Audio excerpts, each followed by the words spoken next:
Hi friends, எல்லாருக்கும் வணக்கம். இன்னைக்கு நம்ம வீடியோல சுகர் கண்ட்ரோல் டிப்ஸ் பத்தி தான் பார்க்க போறோம். நம்ம அன்றாட உணவுகள்ல சில சின்ன சின்ன மாற்றங்கள் பண்ணினாலே போதும், நம்ம சுகர் லெவலை கட்டுப்படுத்த கண்டிப்பா முடியும். வீடியோவை கடைசி வரைக்கும் பாருங்க, கண்டிப்பா உங்களுக்கு பயனுள்ளதா இருக்கும். நமக்கு எப்பொழுதுமே காலையில எடுத்துக்கக்கூடிய முதல் உணவு நல்ல ஆரோக்கியமானதா இருக்கணும், சத்தானதா இருக்கணும். காரணம் நம்ம சாப்பிடக்கூடிய காலை உணவு தான் நம்ம உடலுக்கு சக்தியை கொடுக்கும்.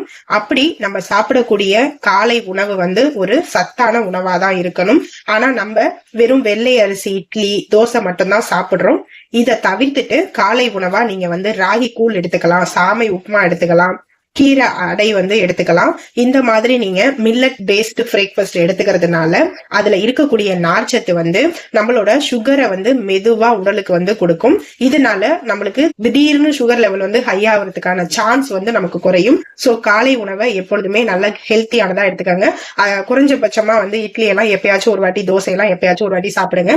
டயபெட்டிக்ஸ் இருக்கு அப்படிங்கிறப்ப நம்ம உடம்ப நம்ம தான் பாத்துக்கணும். காலையில ராகி கூழ் சாப்பிடலாம், சப்பாத்தி கூட சாப்பிடலாம். நீங்க தோசை, வெள்ளை தோசைக்கு வருதா, ராகி தோசை சாப்பிடலாம், ராகி அடை சாப்பிடலாம், ராகி புட்டு செஞ்சு சாப்பிடலாம். இப்படி மில்லட்ஸ் பேஸ்டு உணவுகளை நீங்க காலை உணவா எடுத்துக்கங்க. டிப்ஸ் நம்பர் 2 அரிசி அளவு குறைக்கிறது தான். நம்ம தமிழர்களோட உணவுகள்ல சோறு தான் ரொம்ப முக்கியம். ஆனா வெள்ளை அரிசி சாப்பிடறதோட அளவை குறைச்சிக்கணும். அதுக்கு பதிலா நீங்க பிரவுன் ரைஸ் எடுத்துக்கலாம், கருப்பு கவுனி அரிசி எடுத்துக்கலாம், பயறு, சாம்பார், பருப்பு, காய்கறி, கீரை நீங்க அதிகமா சேர்த்துக்கலாம். இப்படி பேலன்ஸ் பண்ணி நம்ம சாப்பிடும் போது நம்மளோட சுகர் லெவல் நல்ல கட்டுப்பாட்டுல இருக்கும். அரிசி எடுத்துக்கிறதுக்கு பதிலா நீங்க காய்கறி, பருப்பு இந்த மாதிரி சாப்பாட்டுல அதிகமா எடுத்துக்கோங்க. தட்டுல 3/4 பங்கு காய்கறி, பருப்பு தான் இருக்கணும், 1/4 பங்கு ரைஸ் இருந்தா போதும். டிப்ஸ் நம்பர் 3 இனிப்பு சாப்பிடுறத குறைக்கிறது தான். நம்ம அனைவருக்குமே இனிப்புங்கிறது ரொம்ப பிடிக்கும் தான். ஆனா டீல சர்க்கரை, பாயாசத்துல அதிகமா சர்க்கரை போட்டு இந்த மாதிரி நம்ம ரெகுலரா எடுத்துட்டு வரும்போது நம்மளோட சுகர் லெவல் கட்டுப்பாட்டை இழந்து ரொம்ப அதிகரிச்சிடும். இதை தவிர்க்கிறதுக்கு நீங்க டீல தேன் கலந்து சாப்பிடலாம், காஃபிலையும் தேன் கலந்து சாப்பிடலாம். இனிப்பு உங்களுக்கு சாப்பிடணும்னு ஆசையா இருந்தா ஒரு பேரிச்சம்பழம் சாப்பிடலாம், அத்திப்பழம் சாப்பிடலாம். இந்த மாதிரி இயற்கையான இனிப்புகளை நீங்க எடுத்துக்கலாம். இனிப்பு சாப்பிடணும்னு ஆசையா இருக்கு, சோ நீங்க இயற்கையா கிடைக்கக்கூடிய இனிப்புகள், அதாவது தேன், பேரிச்சம்பழம், அத்திப்பழம், இந்த மாதிரி நீங்க சாப்பிடும் போது உங்களுக்கு அந்த இனிப்போட டேஸ்டும் கிடைக்கும். உங்களுக்கு சுகர் லெவல் அதிகமாகவும் ஆகாது.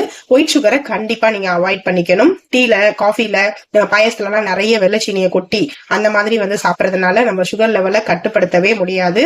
டிப்ஸ் நம்பர் 4 காய்கறி, கீரையை நம்ம அதிகமா சேர்த்துக்கிறது. காய்கறி, கீரை இல்லாம ஒரு நாளும் கூட நமக்கு போகவே கூடாது. பாகற்காய், புடலங்காய், முருங்கைக்கீரை, பரங்கிக்காய் மாதிரி காய்கறிகள்ல சுகரை இயற்கையா கட்டுப்படுத்தும் சக்தி இருக்கு. குறைஞ்சது 1 பங்கு கீரை, 2 பங்கு காய்கறி தினமும் சேர்த்துக்கணும். டிப்ஸ் நம்பர் 5 ரொம்ப முக்கியம். பழங்களை சரியான நேரத்துல சாப்பிடுறது. பழம் சாப்பிடணும், ஆனா சரியான நேரத்துல சாப்பிடணும். காலையில 10 மணில இருந்து மதியம் 4 மணி வரைக்கும் நீங்க சாப்பிடலாம். அதுவும் ஆப்பிள், கொய்யா, ஆரஞ்சு மாதிரியான பழங்களை நீங்க சாப்பிடலாம். முலாம்பழம், சப்போட்டா இந்த மாதிரி பழங்களை சர்க்கரை நோயாளிகள் சாப்பிடுறத தவிர்த்துக்கணும்.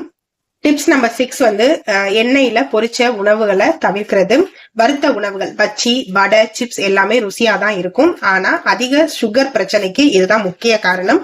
இதற்கு பதிலா நீங்க வறுக்காம ஆவியில வேக வச்சது, அதாவது சுண்டல், சாலட் மாதிரி செஞ்சு நீங்க சாப்பிடலாம். இது உங்க உடம்புக்கு ரொம்ப நல்லது. அதே மாதிரி சுகர் லெவலை கட்டுப்பாட்டுலயும் வச்சிருக்கும். ஃப்ரெண்ட்ஸ், நான் சொன்ன இந்த 6 டிப்ஸுமே பாக்குறதுக்கு உங்களுக்கு சின்ன சின்ன டிப்ஸ் மாதிரி தான் தெரியும். ஒன்னும் பெரிய மாற்றம் இல்லைங்கிற மாதிரிதான் இருக்கும். கண்டிப்பா நான் சொன்ன இந்த 6 டிப்ஸை மட்டும் நீங்க சிம்பிளா ஃபாலோ பண்ணி பாருங்க. உங்களோட சுகர் லெவல் கண்டிப்பா கண்ட்ரோல்ல வரும். இதோட நீங்க அதிகமா நிறைய தண்ணி குடிங்க. டெய்லியும் ஒரு 30 நிமிஷம் கண்டிப்பா வாக்கிங்னாலும் பண்ணுங்க.